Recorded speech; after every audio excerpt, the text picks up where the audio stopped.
Hello everyone, my self Swapnil sir. और इस video में डिस्कस करने वाले हैं क्लास 10 का मैथमेटिक्स। हम लोग डिस्कस करते हैं चैप्टर नंबर 6 जो कि है ट्रायंगल्स। याद होगा तो इस ट्रायंगल चैप्टर में हमने स्टार्टिंग का जो इंट्रोडक्शन जो पार्ट था वो जो स्टार्ट किया था, हमने सिमिलर ट्रायंगल्स क्या होते हैं वो डिड्यूस किया था। सिमिलर ट्रायंगल्स के बारे में डेफिनेशन देखे थे, फिर उसको हमने ट्रायंगल्स में रिलेट भी किया था कि अच्छा दो ट्रायंगल जब सिमिलर होते हैं तो क्या क्या चीजें होती है। तो ट्रायंगल्स, सिमिलर ट्रायंगल्स के बारे में हमने कुछ इंट्रोडक्शन में पढ़ा था। आज अपन एक स्टेप फर्दर लेने वाले हैं। हम लोग पढ़ने वाले एक नया टाइप ऑफ थ्योरम जो कि बेसिक प्रोपोर्शनैलिटी थ्योरम। और ये अच्छा खासा एक इंपॉर्टेंट थ्योरम है जो कि तुम्हें एग्जाम में इसका प्रूफ पूछ सकता है। ठीक है, तो इस थ्योरम में क्या है, इसको अपन थेयर्स थ्योरम भी बोलते हैं। ठीक है, तो इस थ्योरम में क्या है, यहाँ पे मैंने स्टेटमेंट लिखा है। हम लोग देखो जैसे कि थ्योरम है तो इसका प्रूफ भी होगा। ठीक है, दो चीजें होती है मैथ्स में हमेशा, एक होता है एक्सियम्स और एक होते हैं थ्योरम्स। एक्सियम्स तुम लोग को पहले भी पता होगा, तुमने पहले भी कहीं पढ़ा होगा। एक्सियम्स का मतलब क्या होता है कि उनके प्रूफ्स नहीं होते हैं, वो बाय डिफॉल्ट वैलिड हो जाते हैं अपने आप, जो भी कुछ सॉर्ट ऑफ एग्जांपल्स लेके या फिर ऐसे ही डायग्रामेटिकली एक्सप्लेन करके वो अपने आप वैलिडेट हो जाते हैं। लेकिन थ्योरम्स क्या होता है, कुछ स्टेटमेंट्स होते हैं जिनको हमें प्रूव करना पड़ता है यूजिंग ऑलरेडी कुछ एक्सियम्स का यूज करते हुए या फिर कुछ कंसेप्ट का यूज करते हुए। ठीक है, तो थ्योरम्स के लिए प्रूफ हमेशा करना पड़ता है, इसलिए एक्सियम्स एंड थ्योरम्स के बीच में डिफरेंस सबको क्लियर होना चाहिए। तो ये थ्योरम नंबर 1, थेल्स थ्योरम। इसमें बोल क्या रहा है, चलो देखते हैं। If a line is drawn parallel to one side of a triangle, तो देखो हमारे पास एक ट्रायंगल है। मैं तो डायग्राम बना लेता हूं यहाँ पे। ठीक है, एक ट्रायंगल है, मान लेते हैं ट्रायंगल ए बी सी। तो ट्रायंगल ए बी सी में क्या है कि if a line is drawn parallel to one side of a triangle, तो एक किसी एक साइड, मान लेते हैं वो बीसी साइड है, तो बीसी साइड के पैरेलल एक हम लोग लाइन बना रहे हैं। ठीक है, तो ये जो मैंने इसको पॉइंट मार्क कर दिया, डी पॉइंट है और ये ई पॉइंट है। तो ये जो डी जो लाइन है वो पैरेलल टू, मैं चलिए इसको ऐसे मार्क कर देता हूं। एरो सेम का मतलब क्या है कि दोनों लाइंस पैरेलल है। ठीक है, if a line is drawn parallel to one side of a triangle to intersect the other two sides at in distinct points, तो दो डिस्टिंक्ट पॉइंट्स में इंटरसेक्ट कर रहा है। Then the other two sides यानी A B and A C are divided in the same ratio. मतलब ये जो पॉइंट्स है वो क्या कर रहे हैं, वो इसको सेम रेशियो में डिवाइड कर रहे हैं। ये जो रेशियो है यानी AD upon DB is equal to A upon EC. तो देखो यहाँ पे गिवन क्या है, given DE is parallel to BC. तो ये दिया है डी और बीसी पैरेलल है। ठीक है, फिर ये जो डी जो लाइन है, ठीक है, ये जो लाइन पैरेलल है D intersects A B, line D intersects A B line या फिर A B at D point and कौन सा B A C at E point. तो ये दिया है कि ये जो डी लाइन है वो ए बी को डी पे इंटरसेक्ट कर रहा है और ए सी को ई पे इंटरसेक्ट कर रहा है। ठीक है, तो टू प्रूव, हमें वो बोल रहा है कि प्रूव करने को, तो हमें क्या प्रूव करना है, ये जो रेशियो है यानी AD upon DB is equal to AD upon DB is equal to AE upon EC. तो ये स्टेटमेंट है, ये अगर ये प्रूफ हो गया तो हमारे थ्योरम 1 करेक्ट हो जाएगा। तो चलो स्टार्ट करते हैं विद द प्रूफ। तो प्रूफ में देखो यहाँ पे हम लोग बेसिकली क्या यूज करने वाले हैं, तो कुछ यहाँ पे मैं कुछ डायग्राम को अच्छे से और इंप्रूव करता हूं। जैसे कि सबसे पहले हम लोग क्या करेंगे, ये जो बी और ई को है मैं इसको ज्वाइन कर देता हूं। ठीक है, ज्वाइन कर दिया। सिमिलरली डी और सी को भी ज्वाइन कर दिया मैंने। ठीक है, ऐसे कुछ मैंने ज्वाइन कर दिया, दोनों लाइंस को डॉटेड लाइन से एक्सप्रेस कर रहा हूं मैं उनको। ठीक है, फिर एक नेक्स्ट चीज मैं क्या करूंगा, ये जो एक पॉइंट है ई, इस पॉइंट से मैं इस ट्रायंगल मतलब देख सकते हो इस पे, इस लाइन पे, ए बी लाइन पे मैं एक परपेंडिकुलर ड्रॉ करूंगा फ्रॉम पॉइंट ई। तो ये जो है ये क्या है, परपेंडिकुलर है। किसी भी एक जगह बना लो, फर्क क्या पड़ रहा है, मैं उस साइड बना लिया है। तो ये इसको बोलते तो चलो ये है एफ। ठीक है, और सिमिलरली यहां से भी एक परपेंडिकुलर बनाते हैं एक एसी पे। ठीक है, ये भी एक परपेंडिकुलर है, इसको मैं बोल देता हूं जी। ठीक है, तो ये ई एफ परपेंडिकुलर है और डी जी भी परपेंडिकुलर है। E F is perpendicular to A B, D G is perpendicular to A C. ठीक है, तो प्रोड्यूस, मैं यहां पे लिख देता हूं, तो स्टेटमेंट्स तुम्हें जैसे लिखने हैं, produce E, produce a perpendicular. ठीक है, परपेंडिकुलर प्रोड्यूस करना है from E to the line A B. तो ये परपेंडिकुलर कौन सा है, तो वो है ई एफ। सिमिलरली वापस से प्रोड्यूस अ परपेंडिकुलर फ्रॉम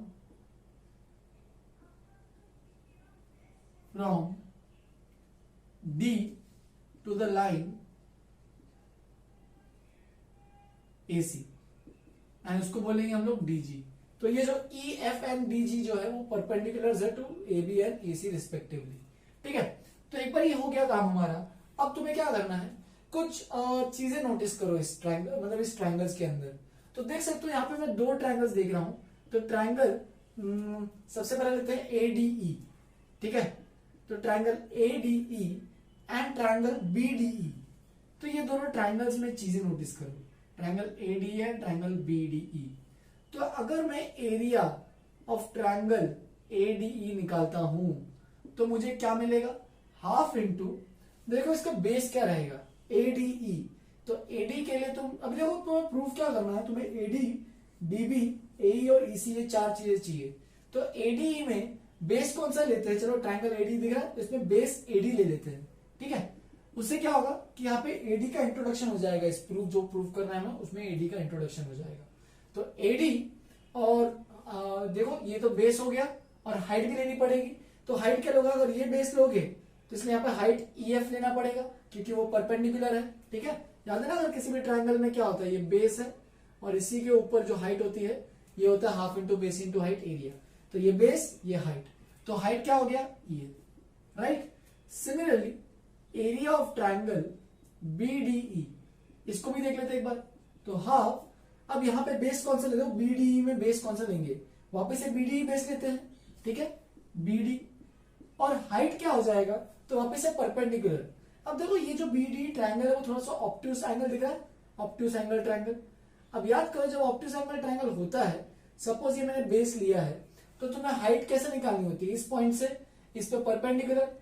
तो इस पे तो परपेंडिकुलर पहुंचेगा नहीं, तो हम लोग क्या करते हैं, इसको एक्सटेंड करके ये जो बन रहा है हमारे पास, इसको बोल देते हैं कि ये परपेंडिकुलर है हमारा। ठीक है, तो ये बन जाता है हमारे पास हाइट। तो इसी में ऐसे, इसी ट्रायंगल में देखो मैंने ये क्यों बनाया है, क्योंकि देखो ट्रायंगल बीडी जो है वो थोड़ा सा ऑब्ट्यूस है, इस पे देखो ऑब्ट्यूस दिख रहा है, तो ऑब्ट्यूस एंगल है। तो ये मैंने अगर बेस माना है, तो इससे मैं जब इसको ऐसे प्रोड्यूस करूंगा बाहर की तरफ, तो ये जो ई एफ है वो उसका वापिस से क्या बन जाएगा, हाइट। तो हेंस बेस बीडी और E F will be the height. ठीक है, चलो ये तो काम हो गया। फिर उसके बाद ट्रायंगल और दूसरे ट्रायंगल पकड़ दो। देखो अपना एडी और चाहिए तो बीडी, यहाँ पे डीबी लिखा है तो डीबी लिख दो, चलेगा, कोई दिक्कत नहीं, बीडी लिखो डीबी लिखो, फर्क नहीं पड़ेगा कुछ। तो देखो एडी और डीबी का इंट्रोडक्शन तो हो गया, एडी और डीबी। सिमिलरली ए और ईसी भी करना है।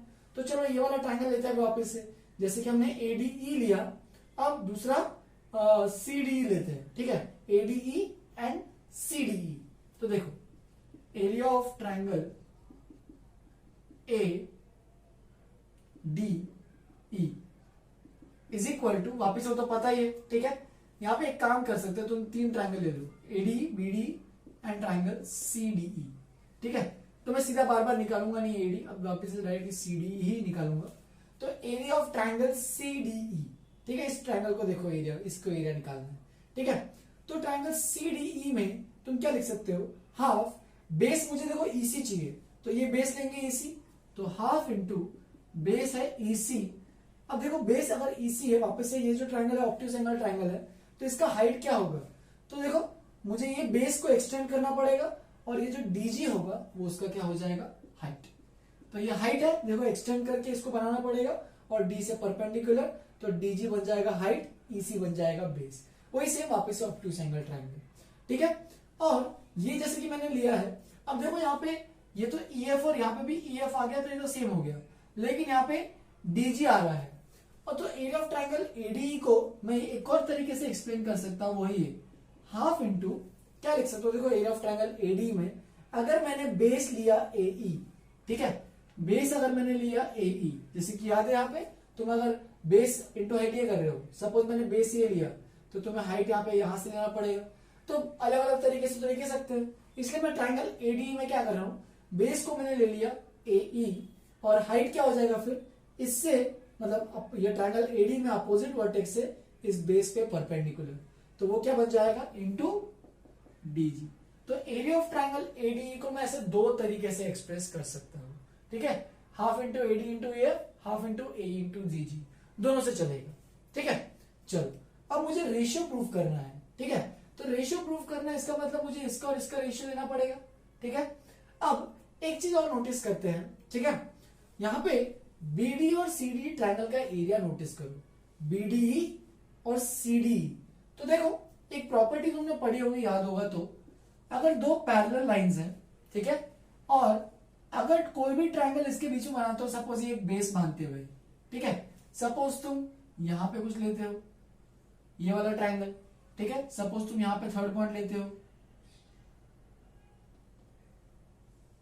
ऐसे कुछ थर्ड पॉइंट लेते हो, तो ये वाला ट्रायंगल, या फिर ऐसे कुछ लेते हो, तो इन सब का एरिया सेम ही होने वाला है। क्यों? क्योंकि ये दोनों जो लाइंस है वो पैरेलल है, ठीक है। इसलिए यहां पे वो कंडीशन लिखता हूं मैं, देखो ध्यान से, now as BE is parallel to BC, ठीक है, we can say that area of triangle, कौन सा triangle, BDE is equal to area of triangle, capital A लिख देते, फर्क कुछ नहीं पड़ेगा वैसे तो, ट्राइंगल CD। तो देखो ये D और BC, ठीक है, D और BC दो लाइंस पैरेलल है, तो D को बेस मानते हुए एक ये वाला पे ट्रायंगल बना, और D सेम बेस मानते हुए ये वाला एक ट्रायंगल बना। तो देख सकते हो दोनों लाइंस पैरेलल है, तो इन दोनों का एरिया क्या रहेगा, equal, as D is the common base. बस याद रखो दोनों में बेस जो है वो सेम रहना चाहिए। जैसे कि देखो ये जो बेस मैंने माना यहाँ पे ये है, इस पे ये वाला ट्रायंगल एक लिया, ठीक है, फिर ये वाला ट्रायंगल एक लिया, फिर यहाँ पे ये वाला ट्रायंगल एक लिया, तो ये तीनों ट्रायंगल्स क्या है, इक्वल एरियाज के हैं। तो ये प्रॉपर्टी है, तुमने पहले भी पढ़ी होगी, तो उसका यूज करेंगे। तो हमारे पास रिजल्ट क्या है कि area of triangle BDE is equal to area of triangle CDE, ठीक है। तो चलो स्टार्ट करते हैं, area of triangle ADE upon area of triangle BDE, ठीक है, ये लिखा मैंने। फिर this will be equal to area of triangle ADE upon area of triangle CD। देखो ये चीज क्यों, क्योंकि BD और CD का ट्रायंगल के एरियाज क्या है, इक्वल, तो बस मैंने डिनोमिनेटर को क्या कर दिया, चेंज। अब देखो ध्यान से, एरिया ऑफ ट्रायंगल ADE, तो मैं यहाँ पे पहला वाला फॉर्मूला यूज करता हूँ, क्यों, क्योंकि मैं पहले नीचे वाला लिखता हूँ, फिर तुम लोग को अपने आप समझ में आ जाएगा। Half into area of triangle BD जो लिखते हैं पहले, तो बन जाएगा DB इंटू EF, ठीक है। अब एरिया ऑफ ट्रायंगल AD लिखने के दो तरीके मैंने एक्सप्लेन किए, वो पहला वाला तरीका लेने वाला हूं मैं, क्यों, जस्ट बिकॉज मुझे यहाँ पे EF जो है वो कैंसिल आउट हो जाएगा, एंड ऑफ कोर्स हाफ तो होने ही वाला है हर बार कैंसिल। तो देखो यहाँ पे भी लिखते हैं हाफ इंटू, लेकिन वापस से पहले नीचे वाला लिखूंगा, हाफ इंटू CD का ट्रायंगल का एरिया, तो बेस EC हाइट DG, ठीक है। सिमिलरली अब देखो यहाँ पे मुझे एरिया ऑफ ट्रायंगल ADE चाहिए, तो मैं ये वाला नहीं, अब ये वाला यूज करूंगा, तो half into AE into DG। क्यों मैंने यूज किया, क्योंकि ये DG और DG वापस से हो गया cancel, end of course half तो होने वाला है कैंसिल। तो देख सकते हो बच क्या रहा लास्ट में, AD upon DB is equal to AE upon EC। तो इस तरीके से देख सकते हो हमारे पास जो प्रूव करना था वो एग्जैक्टली हमने प्रूव किया है। बस यहाँ पे ये जो कंडीशन है बीच में जो मैंने यूज की है वो बहुत इंपॉर्टेंट कंडीशन है, ठीक है, कि जब दो लाइंस पैरेलल है तो एक कॉमन बेस पे मल्टीपल इनफाइनाइट ट्रायंगल्स बन सकते हैं जिसका एरिया क्या होगा, सेम। तुम चीज इसको और एक्सटेंड करो, जितना तुम इसको इधर लेके जाओगे उतना ही एरिया ट्रायंगल सेम होते जाएगा, कुछ ऐसे कुछ अलग नहीं आएगा, सेम आएगा, ठीक है। तो इसका एरिया ऑफ ट्रायंगल, इसका एरिया ट्रायंगल का, इस ट्रायंगल का एरिया और सब ट्रायंगल का एरिया क्या होगा, सेम, क्योंकि ये कॉमन बेस है और दोनों लाइंस पैरेलल है। तो ये प्रॉपर्टी का यूज करेंगे, इंपॉर्टेंट प्रॉपर्टी, ठीक है। लिख लो इसको अच्छे से। मैं इस पे एक और चीज तो बताता हूं, चलो यहाँ पे एक जगह है थोड़ी सी, उसका यूज करके थोड़ा सा एक चीज बताता हूं कि इसमें और क्या कर सकते हैं, AD upon DB AE upon EC, ठीक है। इसमें एक और कंडीशन क्या यूज कर सकते हैं, अगर मेरे को लिखना है AD अपॉन AB, ठीक है, AD अपॉन AB, इसकी बात करते हैं, या फिर चलो पहले AB ऊपर लिख देता हूं, AB अपॉन AD, सपोज इसकी बात करते हैं, तो ए बी को क्या लिख सकते हैं, ए बी को लिख सकते हैं A D plus D B upon A D, right. अब जब इसको स्प्लिट करूंगा अलग अलग तो ये बन जाएगा 1 A D upon A D 1 D B upon A D, ठीक है, D B upon A D बन गया है। तो देखो D B upon A D की जो वैल्यू है D B upon A D, उसको क्या लिख सकते हो, देखो A D upon D B ये है ए अपॉन ई सी, तो D B upon A D इसका रेसिप्रोकल एग्जैक्टली उल्टा क्या होगा, तो तुम इसको लिख सकते हो 1 प्लस क्या लिखोगे उल्टा ई सी अपॉन नीचे पहले ए सी, ठीक है, E C upon A E, sorry E C upon A. तो देखो ये क्या बन रहा है A B upon A D, next line पे लिखते हैं A B upon A D, यहां पे वापस एलसीएम ले रहा हूं मैं, तो ये बन जाएगा ए E plus E C upon A E.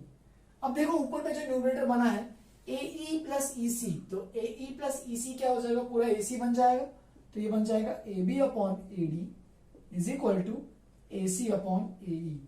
या फिर इसको अगर दोनों साइड को रेसिप्रोकेट करते हो, रेसिप्रोकल लेते हो, तो ये बन जाएगा A D upon A B is equal to A E upon A C. तो देखो अगर हमारे पास इसका रेशियो और इसका रेशियो इक्वल है, इसका मतलब तुम A D upon A B देखो इतना सा लिया और पूरा बड़ा वाला, फिर वापस इधर भी इतना सा लिया और पूरा बड़ा वाला, तो उसको भी तुम लोग इक्वल कर सकते हो, ठीक है। तुम जी उसको प्रूव करना है तो ये जो ट्राइंगल्स हैं इन ट्राइंगल्स को भी चेक कर सकते हो, ठीक है। तो वो भी एक तरीका होता है उसको प्रूव करने का, लेकिन वैसा मत करना, वो थोड़ा लंबा जाएगा, सीधा इसी से करो, बहुत सिंपल मेथड से हो जाएगा ये, ठीक है। तो ये भी प्रूव करना है तो ये भी प्रूव कर सकते हो।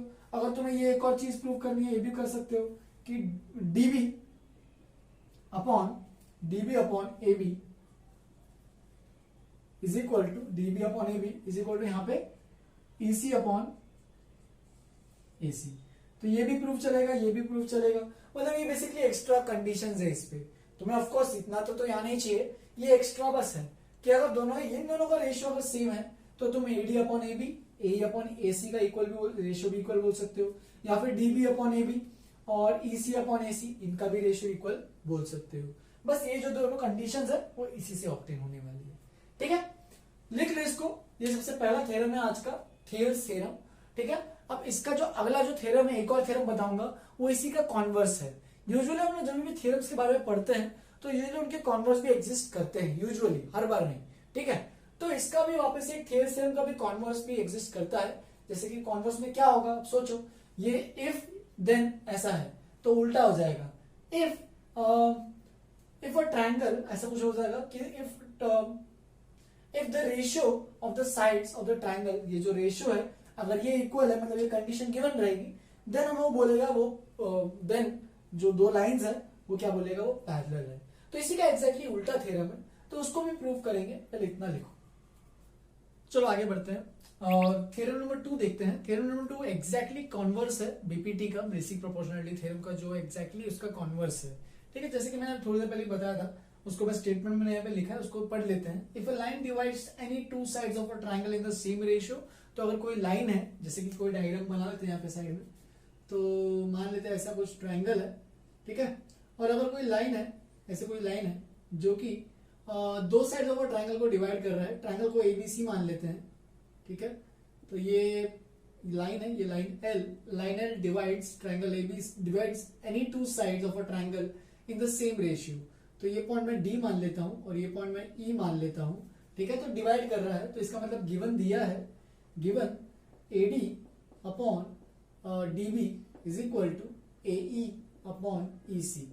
तो ये कंडीशन गिवन है पहले से, ठीक है। फर्स्ट कंडीशन हमें प्रोवाइडेड है, गिवन कि a line divides any two sides of a triangle in the same ratio. Then to prove, हमें प्रूव क्या करना है, DE is parallel to, देखो the line must be parallel to the this line L is parallel to the third side, यानी DE is parallel to BC। तो देखो exactly उल्टा proof हो गया है। तो अब इसको प्रूफ कैसे करना है, देखो डिफिकल्ट प्रूफ नहीं है इसका, इसको हम लोग कॉन्ट्राडिक्शन मेथड से प्रूव करते हैं। कि हम लोग क्या करेंगे, एक ऐसी कोई लाइन मान लेंगे, ठीक है। सबसे पहले जैसे कि ये लाइन है हमारे पास, लाइन L, तो मैं एक और लाइन मानूंगा, let us assume a line DF which is parallel to BC, ठीक है। तो हम लोग क्या करेंगे, एक लाइन बनाएंगे D पॉइंट से पास करते हुए, और उसको बोलेंगे ये जो लाइन है वो है parallel to BC।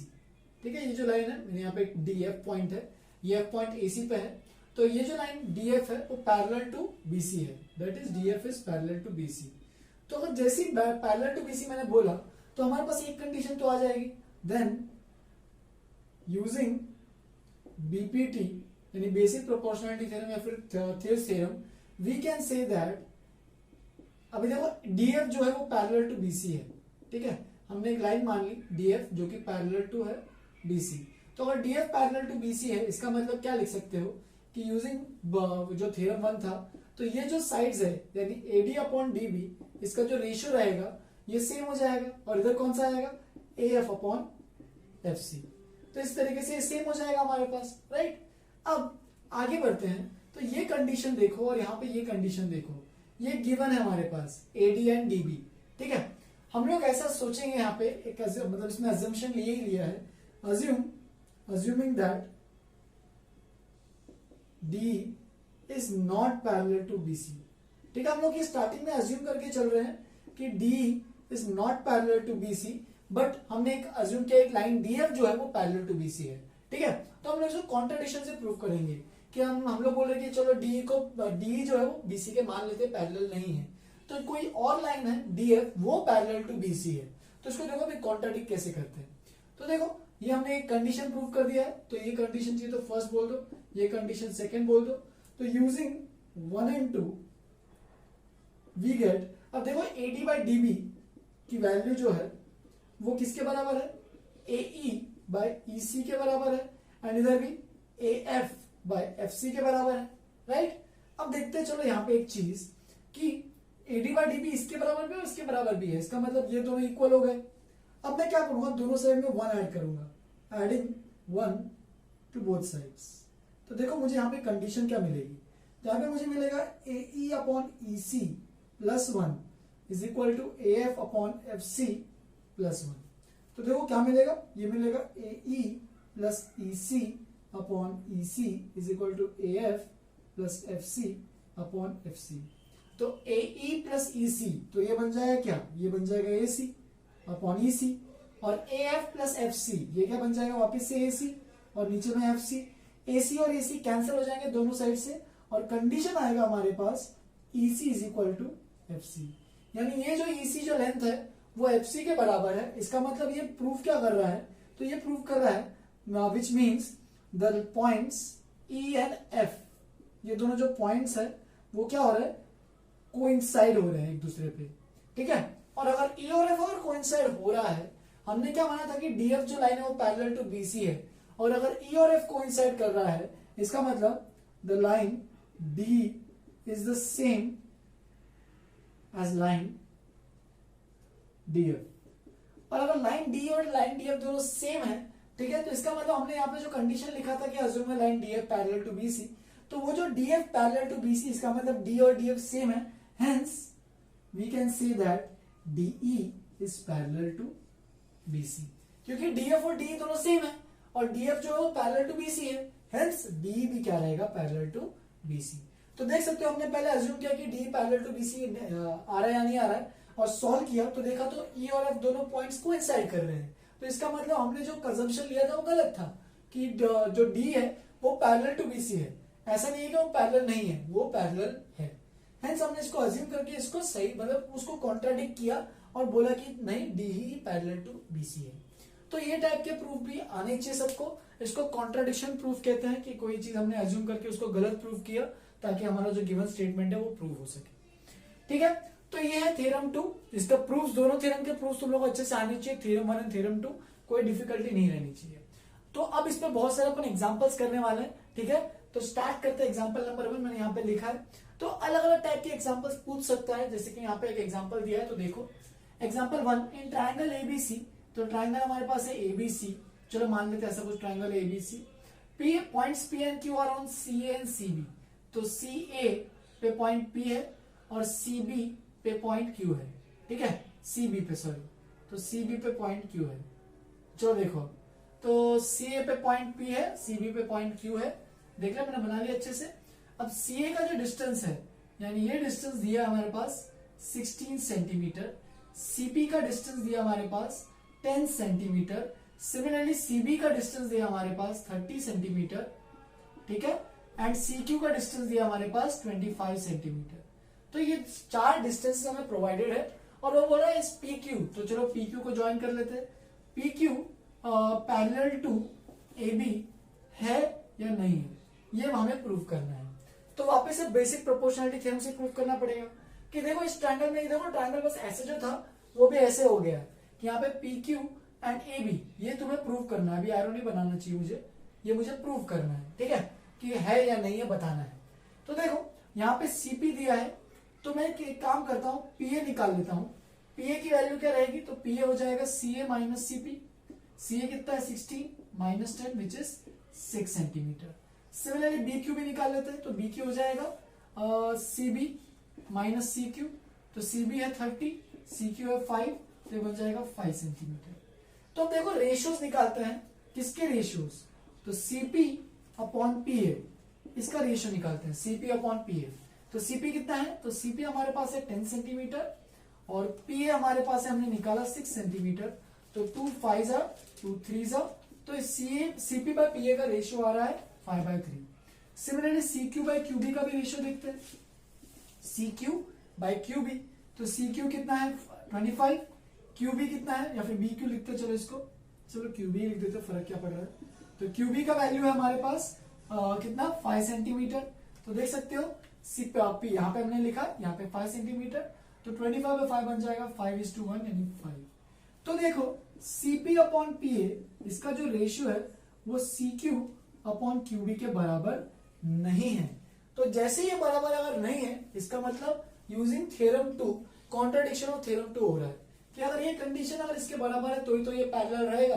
But as, यहां पे लिख देते हैं ऐसे, as CP by PA is not equal to CQ by QB, then PQ is not parallel to, ऐसे लिखो, is not parallel to AB। तो देख सकते हो यहाँ पे जो कंडीशन है PQ जो है वो पैरेलल टू AB नहीं है।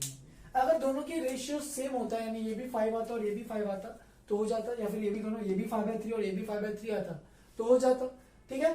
तो उस केस में ये कंडीशन हो जाती, ठीक है। तो इस टाइप के क्वेश्चंस पूछते हैं, वो आना चाहिए, बेसिक प्रोपोर्शनैलिटी थ्योरम पे है और कुछ नहीं है। तो यहाँ पे जो कंडीशंस है यहाँ पे लिख सकते हो यूजिंग द ब्रैकेट में से लिख सकते हो यूजिंग थ्योरम 2 या फिर यूजिंग कन्वर्स ऑफ बीपीटी या फिर using converse of Thales theorem. तो ये सब कंडीशंस ब्रैकेट में लिखो ताकि एग्जामिनर तुम्हें समझ सके, जो भी चेक कर रहा है वो तुम्हें समझ सके कि तुमने एग्जाम में सही से लिखा है या नहीं लिखा है, या फिर ऐसे ही कुछ एक्सप्लेनेटरी स्टेटमेंट्स तुम्हें देनी चाहिए अच्छे से। लिख लो इसको एग्जांपल्स को, और भी कुछ एग्जांपल्स करते हैं, आगे बढ़ते हैं इसके बाद। चलो फिर आगे बढ़ते हैं। मैंने आज के लास्ट सेट ऑफ एग्जांपल्स भी कुछ लिखे हैं तो इनको भी देखेंगे। सिंपल एग्जांपल्स है, पूरा basic first part of the chapter बहुत सिंपल है, बेसिक आइडियोलॉजी उन थ्योरम्स पे ही बेस्ड जो भी आएंगे वो क्वेश्चंस आते हैं, ठीक है। तो देखो यहाँ पे प्रूव दैट वाले क्वेश्चंस है, मैं यहाँ पे कुछ ज्यादा स्टेटमेंट्स लिख नहीं रहा हूँ, जैसे कि हर बार जो भी प्रूव दैट आता है तो तुम्हें ये सब गिवन लिखना है, फिर टू प्रूव करके लिखना है और फिर प्रूफ स्टार्ट करना है, ठीक है। तो ये सब चीजें तुम लोग को ध्यान में रखते हुए ये सब लिखना है, ठीक है। मैं यहाँ पे ज्यादा कुछ स्टेटमेंट लिख नहीं रहा हूँ क्योंकि जगह कम होती है इधर, ठीक है। तो ये सब चीजें तुम लोग अच्छे से खुद से इनकॉर्पोरेट करने की कोशिश करो। In the given figure of triangle ABC DE is parallel to AC, तो देख सकते हो यहाँ पे DE जो है वो पैरेलल टू AC है, ठीक है। तो अगर DE पैरेलल टू AC है तो देखो इन ट्रायंगल, यहाँ पे गिवन वो सब लिख नहीं रहा हूँ, ठीक है, सीधा डायरेक्टली स्टार्ट कर रहा हूँ। In triangle BD and triangle BAC, तो ये दोनों ट्रायंगल्स में देखो DE जो है वो पैरेलल टू क्या है, AC है। ये जो लाइन है ये इससे पैरेलल है, तो हम लोग बीपीटी का यूज करके बोल सकते हैं कि अगर ये और ये लाइन पैरेलल है, therefore BD upon DA will be equal to BD upon DA will be equal to BE upon EC। यहाँ पे लिखते हैं ना बाय BPT, ठीक है, बेसिक प्रोपोर्शनैलिटी थ्योरम। फिर सिमिलरली और भी कुछ दिया है पैरेलल कि DC, ये जो DC है डबल एरो से रिप्रेजेंट कर रहा हूँ, ये जो DC है वो पैरेलल टू AP है। तो DC अगर पैरेलल टू AP है तो मैं दो ट्रायंगल यहाँ पे ऑफिस से कंसिडर कर रहा हूँ कि ट्रायंगल कौन सा ट्रायंगल लेंगे। अब जब वो ये लाइन और ये लाइन है ना, तो triangle BDC, triangle BDC and triangle कौन सा लेते हैं, BDC हो गया, अब BAP, ठीक है, triangle BDC and triangle BAP में DC इज पैरेलल टू, ये जो DC है वो पैरेलल टू AP है। तो यहाँ पे यूजिंग BPT वापस से बोल सकते हैं कि BD upon DA will be equal to, यहाँ पे कौन सा आएगा, BC अपॉन CP। तो देख सकते हो BD upon DA is equal to BC upon CP हो गया, BD upon DA is equal to B upon EC हो गया। तो यूजिंग दीज टू इक्वेशंस, देखो BD अपॉन DA, यहाँ पे BD अपॉन DA है, तो ये इसके बराबर है, ये इसके बराबर है, तो ये दोनों बराबर रहेंगे। Therefore BE upon EC is equal to BC upon CP, यानी BE अपॉन EC ये जो रेशियो रहेगा वो BC अपॉन CP के बराबर रहेगा, और इसी का तो प्रूव करने बोला है, हेंस प्रूव्ड। तो देखो BE upon EC is equal to BC upon CP, as simple as that. इतने छोटे छोटे प्रूफ रहते हैं, ठीक है। बस ये स्टेटमेंट अच्छे से लिखना, given to prove, conditions bracket में जो भी है, जितना एक्सप्रेस करोगे उतना अच्छे से तुम्हें मार्क्स मिलते हैं। फिर next question example number 3, in the given figure, देखो इतना बड़ा सा कुछ फिगर है, triangle ABC and triangle DBC, ABC and triangle DBC have same base BC। देख सकते हो दोनों का जो बेस है वो है ये BC, ठीक है, and lie on the same side of BC के दोनों सेम साइड पे है, कि दोनों ट्रायंगल जो है ऊपर की तरफ बन रहे हैं, ठीक है। If PQ is parallel to BA, तो ये देख सकते हो ये PQ जो है वो पैरेलल टू है BA, ठीक है, ये PQ line parallel to BA है, एंड ऑल्सो PR, तो PR कौन सा है, तो ये PR है, देखो PR line is parallel to BD, तो BD ये बड़ी वाली लाइन है, मैं यहाँ पे एरो बना रहा हूँ, तो PR BD के पैरेलल है, PQ BA के पैरेलल है, तो ये दिया हुआ है कंडीशंस। तो जैसे पैरेलल कंडीशंस दिए तो हम लोग यहाँ पे ट्रायंगल देना कंसीडर करना स्टार्ट करते हैं, कि ट्रायंगल पैरेलल है, तो देखो PQ और BA की बात कर रहे हैं, तो triangle CPQ and triangle CPQ लिए एक, और ट्रायंगल CBA, ठीक है, दो ट्रायंगल मैंने लिए हैं। तो इसमें ट्रायंगल्स में देखो क्या बोल सकते हो, यहाँ पे बोल सकते हो CP अपॉन PB, देखना CP अपॉन PB, ठीक है, यहाँ पे लिख देता हूं पहले तो कि PQ is parallel to BA, ठीक है, in triangle CPQ and triangle CBA में PQ is parallel to BA, hence using BPT हम लोग क्या बोल सकते हैं कि CP upon PB will be equal to CP upon PB QA, CQ upon QA। तो ये फर्स्ट क्वेश्चन आ जाएगा यूजिंग BPT, ठीक है, बेसिक प्रोपोर्शनैलिटी थ्योरम यूज किया, वो प्रूव कर दिया। फिर सिमिलरली और भी देखो, PR और BD भी पैरेलल है, PR और BD, तो यहाँ पे भी दो ट्रायंगल्स कंसीडर करते हैं, कौन कौन से, triangle CPR and triangle CBD। तो in triangle CPR and triangle CBD, इसमें कौन से दो लाइंस पैरेलल है, तो PR and BD, PR is parallel to BD, hence we can say that using BPT कि CP upon PB is equal to CP upon PB will be equal to CR upon RD। तो देख सकते हैं यहां से हमने वापिस से BPT के थ्रू हमने प्रूव कर दिया कि CP upon PB जो है वो CR upon RD के बराबर है।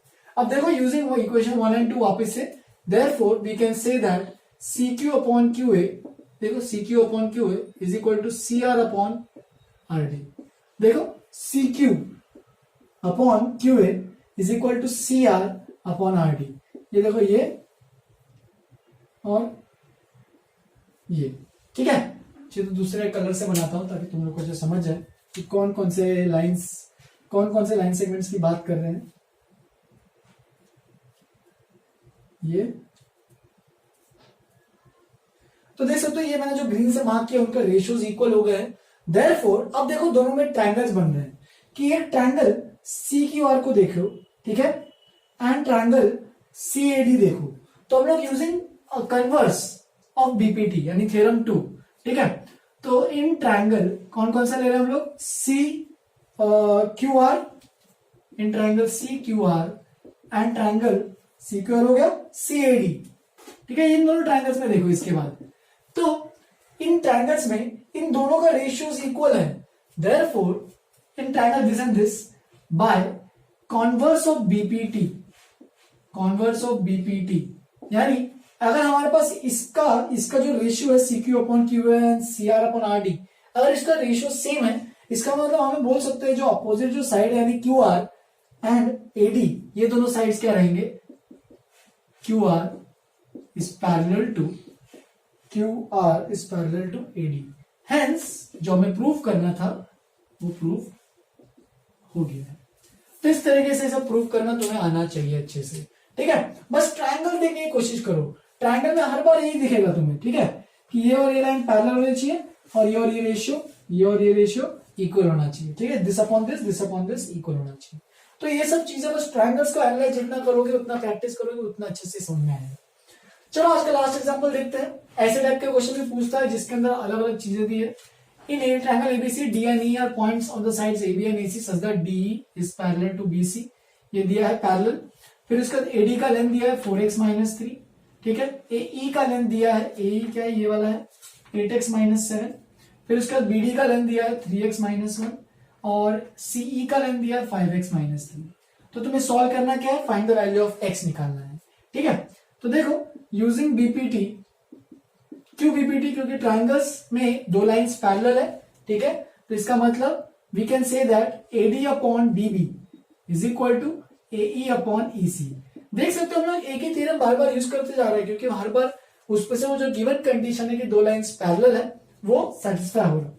बस एडी की वैल्यू पुट करते तो एडी है 4x - 3, डीबी है 3x - 1, एई है 8x - 7 एंड ईसी है 5x - 3।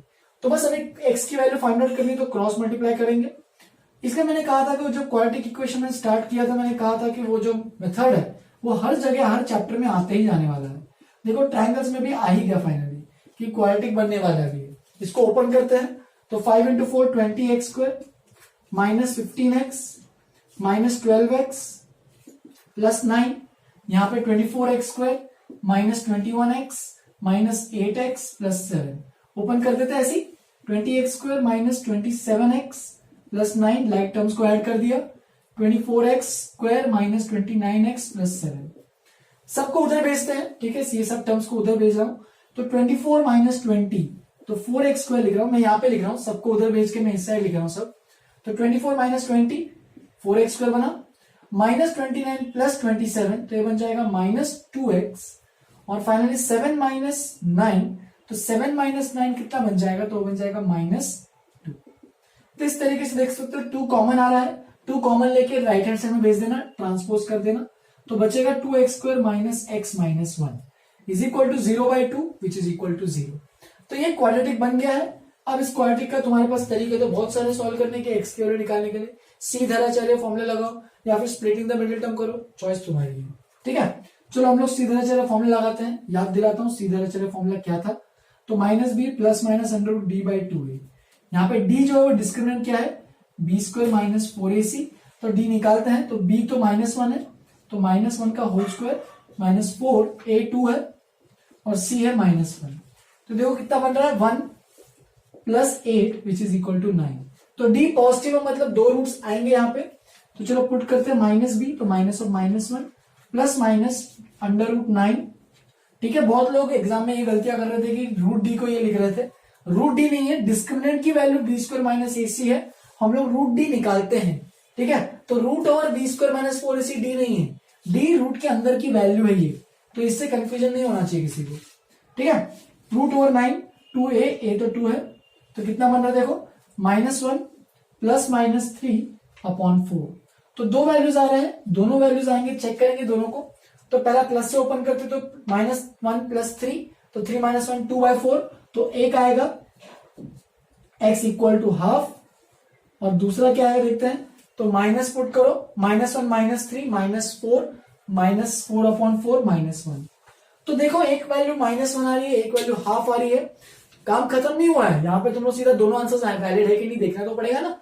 कैसे देखोगे, इन सब में वैल्यूज पुट करके देखो एक एक करके।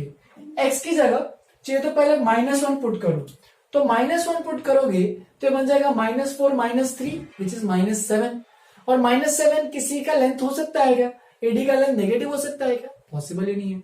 चलो हाफ पुट करते हैं, तो हाफ पुट करेंगे तो यहाँ पे क्या आएगा 4 × ½ दैट इज 2 - 3। तो 2 माइनस 3 बन जाएगा -1। तो देखो दोनों में ही वैल्यूज क्या हो रही है, बार बार दोनों में ही वैल्यूज नेगेटिव आ रही है। बाकी भी चेक कर लो, यहाँ पे पुट कर लो 8 इंटू हाफ, तो 8/2 4 माइनस 7 -3। तो देख सकते हो दोनों में ही वैल्यूज क्या हो रही है।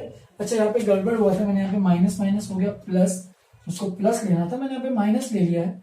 तो इस तरीके से दो वैल्यूज आएंगे, 1 + 3 4/4 1 आ रहा है, और एक आ रहा है 1 - 3 -1/2 आ रहा है। तो इसलिए थोड़ा सा आंसर में गड़बड़ी हुई थी। चेक करते हैं कौन सा वाला सही है। x की वैल्यू 1 पुट करते हैं, तो 4 इंटू 1 4 - 3 1, 8 - 7 1, 3 - 1 2, 5 - 3 2। तो देख सकते हो 1 जो है वो एग्जैक्टली सेटिस्फाई कर रहा है, और माइनस आप पुट करोगे तो ये नेगेटिव हो जाएगा, जो पॉसिबल नहीं है। देयरफॉर ओनली आंसर जो पॉसिबल है वो है x = 1। तो ये सब भी करना पड़ेगा, यहाँ पे तुम्हें एक्सप्लेन करने पड़ेंगे स्टेटमेंट्स के थ्रू कि on putting x = -1/2 in AD we get AD is negative, but AD is a length which cannot be negative, hence x cannot be equal to -1/2, that is x, hence x is equal to 1। तो इस तरीके से ये सब तुम्हें चीजें करने आनी चाहिए। तो ये लास्ट सेट ऑफ एग्जांपल्स थे आज के। इससे अपना पहला पार्ट चैप्टर का खत्म होता है, बेसिक प्रोपोर्शनलिटी थ्योरम। और भी कुछ अलग अलग चीजें हम लोग नेक्स्ट क्लास में डिस्कस करेंगे, ठीक है। इतने एग्जांपल्स काफी है, वैसे तो और भी एग्जांपल्स करा सकता हूँ, लेकिन मुझे लगता है इसमें ज्यादा इंपॉर्टेंस है। हर एग्जाम्पल में ये तुम्हें बस बेसिक चीजें याद रखनी है कि बीपीटी कैसे अप्लाई करना है, कब अप्लाई करना है, ठीक है। लिख लो इन सब क्वेश्चंस को नोटबुक में। होमवर्क के लिए तुम लोग अपना एक्सरसाइज 6.2 कंप्लीट कर सकते हो अपने एनसीईआरटी का। एंड ऑफ कोर्स अगर वो कंप्लीट कर दिया है तो तुम्हें एक्स्ट्रा क्वेश्चन मैंने यहाँ पे लिंक में प्रोवाइड किए हैं नीचे, तो वो सब भी एक्स्ट्रा क्वेश्चन तुम्हें अगर अटेम्प्ट करना है तो कर सकते हो, ठीक है। तो नेक्स्ट क्लास में नया टॉपिक चालू करेंगे, आज के लिए यहीं पे खत्म करते हैं। Have a good day, enjoy.